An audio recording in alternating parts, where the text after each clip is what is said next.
Breaking news చూస్తున్నారు. America అధ్యక్షుడు Trump route మార్చాడు.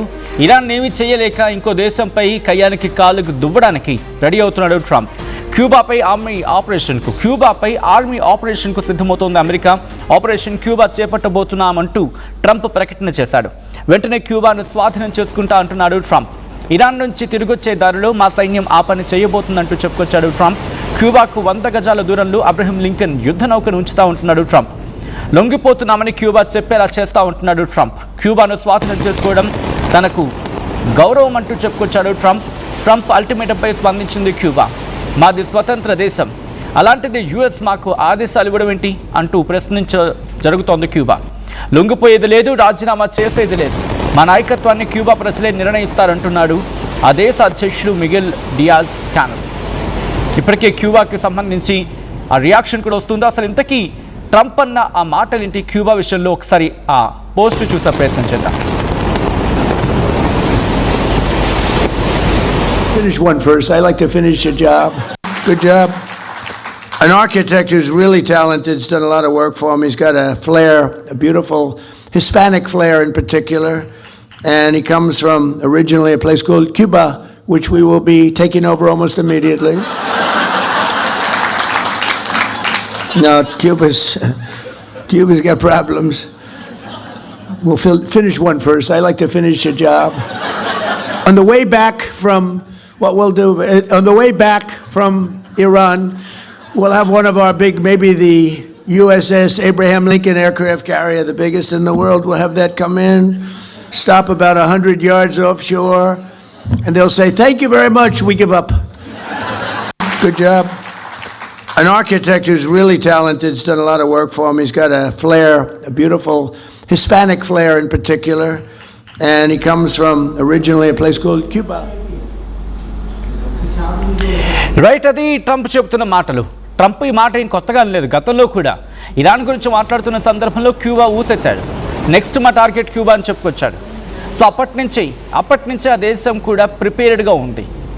ఆ దేశానికి సంబంధించి ఇప్పటికే స్టేట్మెంట్ కూడా ఇస్తోంది. మా నాయకత్వాన్ని క్యూబా ప్రజలు నిర్ణయిస్తారు, ట్రంప్ ఎవడు నిర్ణయించడానికి. లొంగిపోయేది లేదు, రాజీనామా చేసే ప్రసక్తే లేదు. మాది స్వతంత్ర దేశం, మా స్వతంత్ర దేశం, మా నిర్ణయం మాది. మా సార్వభౌమాధికారాన్ని ప్రశ్నించడానికి ట్రంప్ ఎవడు అని అర్థం వచ్చేలా ప్రశ్నిస్తూ ఉంది. మరి ఇటువంటి సందర్భంలో క్యూబా తలొగ్గుతుందా? ఇరాన్ నుంచి డైవర్ట్ చేయడానికి ట్రంప్ చేస్తున్న ప్రయత్నాలా? వీటి గురించి మాట్లాడుకోవాలి. ఎందుకు ఈ మాట వస్తోంది? కొద్దిసేపటి క్రితం, ఎందుకంటే కొద్ది గంటల క్రితం అమెరికా కీలక నిర్ణయం తీసుకుంది. యుఎస్ కాంగ్రెస్కు చెప్పుకొచ్చింది. ఎందుకంటే యుఎస్ కాంగ్రెస్ పర్మిషన్ లేకుండా ఒక యుద్ధం, అమెరికా చేసే యుద్ధం 60 రోజుల మించి చేయకూడదు. అండ్ ఇప్పటికే ఆ రియాక్షన్ స్టార్ట్ అవుతూ ఉన్నాయి. మీరు చూడొచ్చు, ఆ దేశ అధ్యక్షుడు ఇటు ట్వీట్ కూడా చేయడం జరిగింది. టుడే ద గవర్నమెంట్ ఆఫ్ అంటూ కూడా has announced new coercive measures that strengthen the brutal as evidence of its moral poverty and contempt for the sensitivity and common sense of Americans and the entire international community. No honest person can accept the excuse that Cuba poses a threat to that country. The blockade and its reinforcement caused so much harm due to the intimidating and arrogant conduct of the world's greatest military power. ఆ last line చూడండి, చాలా గట్టిగా ఇచ్చింది. The blockade and its reinforcement caused so much harm due to the intimidating and arrogant conduct of world's greatest military power. ప్రపంచంలోనే greatest military power ఉన్న దేశం అంటే ఇండైరెక్ట్గా అమెరికాగా అంటూనే వాళ్ళ ఇంటిమిడేటింగ్ అండ్ ఆరగెంట్ బిహేవియర్ వల్ల ప్రపంచానికి చాలా నష్టం జరుగుతోంది. మరి ముఖ్యంగా బ్లాకేడ్ అండ్ అలాగే ది రీఎన్ఫోర్స్మెంట్, వాళ్ళ బ్లాకేడ్ వల్ల కావచ్చు, రీఎన్ఫోర్స్మెంట్ వల్ల కావచ్చు, ఇటు ప్రపంచానికి చాలా ఇబ్బంది జరుగుతోంది అని అర్థం వచ్చేలా మాట్లాడుకొచ్చింది Cuba. And a honest person accept చేయడు క్యూబా అమెరికాకు థ్రెట్గా మారిందంటే, ప్రమాదకరంగా మారిందంటే ఏ దేశం కూడా ఒప్పుకోదు అనేది వాళ్ళు చెప్తున్న మాట. ఇంకా అక్కడితో ఆగలేదు. ఒకసారి ఎందుకు అమెరికాకి అట్ ద సేమ్ టైం క్యూబాకి మధ్య ఉన్న ఇష్యూ ఏంటి, ఈ వైరం ఏంటి, ఒకసారి మాట్లాడుకునే ప్రయత్నం చేద్దాం. అంటే క్యూబాపై దాడి చేస్తామని చెప్పి డొనాల్డ్ ట్రంప్ ఎక్కడిగా డైరెక్ట్గా చెప్పకపోయినప్పటికీ చెబుతున్న మాటలు అవి. అర్థం చేసుకుంటే కనుక నెక్స్ట్ స్వాధీనం చేసుకుంటామంటే దాడి చేస్తాను అర్థం కదా. స్వాధీనం చేసుకుంటామంటే వాళ్ళే అపరంగా ఇచ్చారు, ఏమో అపరంగా తీసుకోడు. కాబట్టి క్యూబా అమెరికా పాత వైరం గురించి మాట్లాడుకోవాలి. క్యూబా అలాగే యుఎస్ మధ్య వైరం కొత్తది కాదు. ముఖ్యంగా క్యూబన్ మిసైల్ క్రైసిస్ తర్వాత ఈ సంబంధాలు ఎప్పుడూ టెన్షన్లోనే ఉన్నాయి. ట్రంప్ హార్డ్లైన్ స్టాండ్ గురించి మాట్లాడుకుంటుంటారు. ట్రంప్ ఎప్పుడు క్యూబాపై శాంక్షన్స్ పెడతాడు. ఆయన దృష్టిలో క్యూబా ఒక అథారిటేరియన్ రెజీమ్, అమెరికా శత్రువులతో దగ్గరగా ఉంటుందనేది ట్రంప్ వాదన. అయితే ఇక్కడ చైనా రష్యా ఫ్రాక్టర్ ఇక్కడ కనిపిస్తుంది. ఎందుకని? అమెరికాకు పెద్ద టెన్షన్ ఏంటంటే చైనా రష్యా ఈ రెండు దేశాలు క్యూబాతో మిలిటరీ పరంగా, ఇంటెలిజెన్స్ పరంగా కోఆపరేషన్, అంటే క్యూబాకి అమెరికా ఎందుకు లాగేసుకునే ప్రయత్నం చేస్తోందనే మాటలకు వచ్చినప్పుడు ఇక్కడ వినిపించే మాట ఏంటంటే చైనా రష్యా ఈ రెండు దేశాలు కూడా క్యూబాతో మిలిటరీ పరంగా అలాగే ఇంటెలిజెన్స్ పరంగా ఈ రెండింటి అంశాల్లో కూడా కోఆపరేషన్ పెంచుకుంటూ ఉన్నాయి. చైనా రష్యా క్యూబాకి మిలిటరీ కోఆపరేషన్ ఇస్తోంది అనేది ఇక్కడ అమెరికా గట్టిగా నమ్మే ఒక అంశం. దాంతోపాటు క్యూబాలో చైనా స్పై బేస్ కూడా ఉందని చెప్పి యుఎస్ అనుమానం. ఎప్పుడు అనుమాన సంకటమే వీళ్ళకి. అండ్ ఇంకా ఏమంటోంది, అమెరికాలో ఫ్లోరిడాలో చాలామంది క్యూబన్ ఆరిజిన్ ఓట్స్ ఉన్నాయి. ట్రంప్ వాళ్లకు మద్దతు కోసం అంటే క్యూబాపై స్ట్రాంగ్ లైన్ తీసుకుంటున్నాడు. ఇది పూర్తిగా పొలిటికల్ మెసేజ్ అవుతుందని చెప్పి అమెరికాలోని ఫ్లోరిడాలో చాలామంది క్యూబన్ ఆరిజిన్ ఓటర్స్ ఉన్నారు. ట్రంప్ వారికి మద్దతు కోసం ఈ పని చేస్తున్నాడు అనేది వినిపించే మాట. అది ఎలాగో వర్కౌట్ అవుతుంది ఆలోచించుకుంటారు కదా. అయితే నిజంగా దాడి జరుగుతుందా అంటే ఎలాంటి అధికారిక వార్ అనౌన్స్మెంట్ లేదు, కానీ యుఎస్ మిలిటరీ మూవ్మెంట్ కూడా ప్రారంభం కాలేదు. బట్ ఏమంటున్నాడు, ఇరాన్ నుంచి తిరిగి వచ్చే క్రమంలో క్యూబాను ఆక్రమించేసుకుంటాము, క్యూబాలో పని చేసుకుని వచ్చేస్తారు మా ఆర్మీ అనేది ఇక్కడ ట్రంప్ చెప్తున్నమాట. అంత ఈజీ కాదు కదా ఒక దేశం మీద దాడి చేయడం అంటే. వాళ్ళ సార్వభౌమాధికారాన్ని రెస్పెక్ట్ చేయాలి కదా. అయితే దాడి చేస్తా అనేది రాజకీయ స్టేట్మెంట్గా చూస్తున్నారు, ప్రజలు టాక్టిక్గా మాట్లాడుకుంటున్నారు, ఎలక్షన్ స్ట్రాటజీగా మాట్లాడుకుంటున్నారు. ఒక మాటలో చెప్పాలంటే క్యూబాపై ట్రంప్ స్టాండ్ అంటే డైరెక్ట్ వార్ కాకపోయినప్పటికీ sanctions, diplomatic pressure, China Russia influence తగ్గించడం అంటే అర్థం చేసుకోవచ్చు ఇక్కడ ఎటువంటి పరిస్థితులు ఉండబోతున్నాయనేది.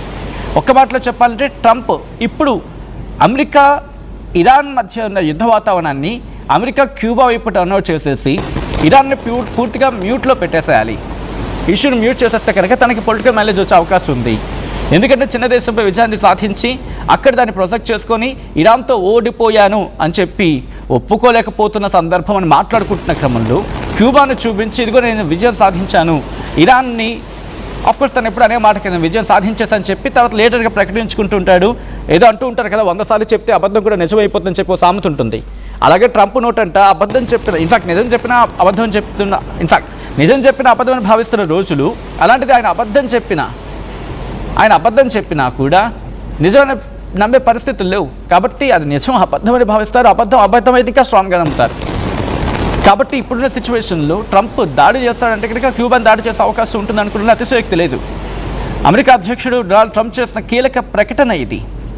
క్యూబాపై ఆర్మీ ఆపరేషన్ చేపట్టబోతున్నట్లు ఆయన ప్రకటించాడు. ఇరాన్ నుంచి అమెరికా సైన్యం తిరిగి వచ్చే దారిలో ఈ ఆపరేషన్ జరగచ్చు, పూర్తవచ్చు అని చెప్పి ట్రంప్ చెప్పుకొచ్చిన మాటలు. ఫ్లోరిడాలో ఆయన ప్రసంగిస్తూ ఆపరేషన్ క్యూబా చేపట్టబోతున్నాము, వెంటనే క్యూబాను స్వాధీనం చేసుకుంటాం, ఇరాన్ నుంచి తిరిగి వచ్చే దారిలో మన సైన్యం ఆ పని చేసేస్తుంది, అబ్రహం లింకన్ అక్కడ ఆ దేశం దగ్గర మేము మోహరించబోతున్నాం, మేము లొంగిపోతున్నాం అని చెప్పి క్యూబా చెప్పేలా చేస్తామంటూ ట్రంప్ అనగానే వాళ్ళందరూ ఒక్కసారిగా ఆయన అప్లాడ్ చేయడం జరిగింది, ఆయన్ని మెచ్చుకోవడం జరిగింది అక్కడ.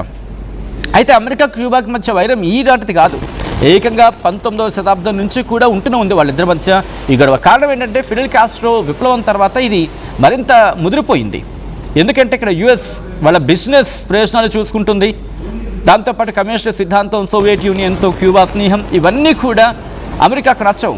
అమెరికాకి ఎప్పుడు వాళ్ళ స్వలాభమై చూసుకుంటూ ఉంటారు. వాళ్ళకి ఎవరైతే సపోర్ట్గా ఉంటారో వాళ్ళు సై అంటే సై, నై అంటే నై, రై అంటే రై, అంతే ఇలాగే ఉండాలి. అలా లేని వాళ్ళు మాత్రం ఒప్పుకునే ప్రసక్తి ఉండదు వాళ్ళ దగ్గర. ఇవన్నీ కూడా ఈ రెండు దేశాల మధ్య శత్రుత్వాన్ని పెంచేశాయి.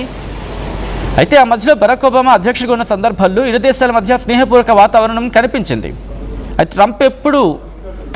ట్రంపే కాదు, ఒక విధంగా చెప్పాలంటే రిపబ్లికన్స్ అండ్ డెమోక్రాట్ వీటి గురించి మాట్లాడుకుంటే వీళ్ళిద్దరు స్టాండ్ ఒకలా ఉన్న పార్టీలు ఏ పార్టీలు ఉన్నప్పటికీ కూడా ట్రంప్ పార్టీ గురించి ప్రస్తావించట్లేదు. ట్రంప్ వైఖరి ఎలా ఉంటుందంటే ఒక యుద్ధం చేస్తే బెటర్, ఒక యుద్ధం చేస్తే టాపిక్ డైవర్ట్ అయిపోతుంది అనేది ఇక్కడ వినిపించే మాట.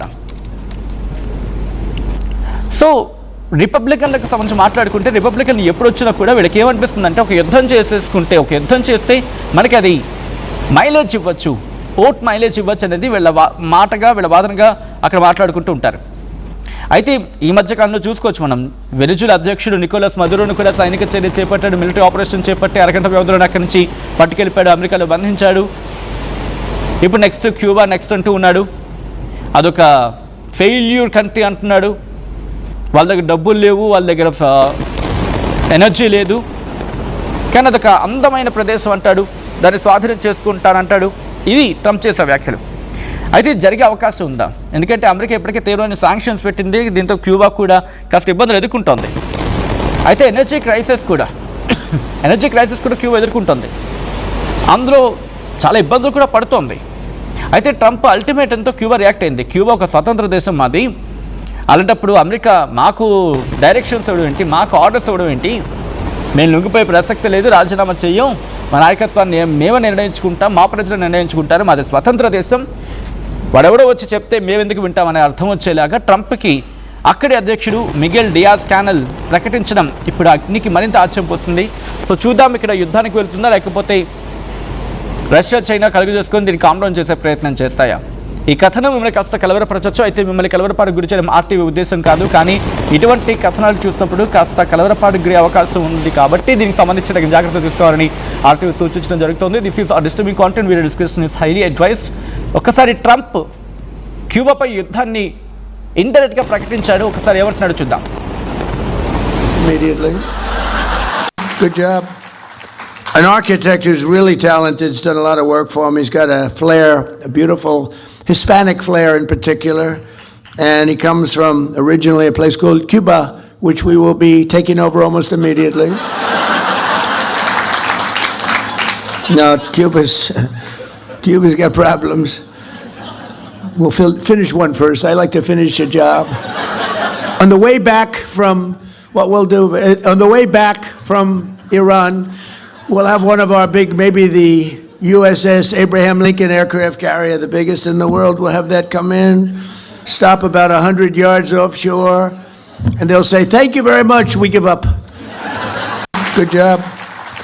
An architect who's really talented, has done a lot of work for him. He's got a flair, a beautiful Hispanic flair in particular. And he comes from originally a place called Cuba, which we will be taking over almost immediately. Now, Cuba's got problems.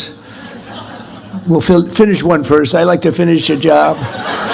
On the way back from, what we'll do, on the way back from Iran, we'll have one of our big, maybe the USS Abraham Lincoln aircraft carrier, the biggest in the world. We'll have that come in, stop about 100 yards offshore, and they'll say, "Thank you very much, we give up." Good job.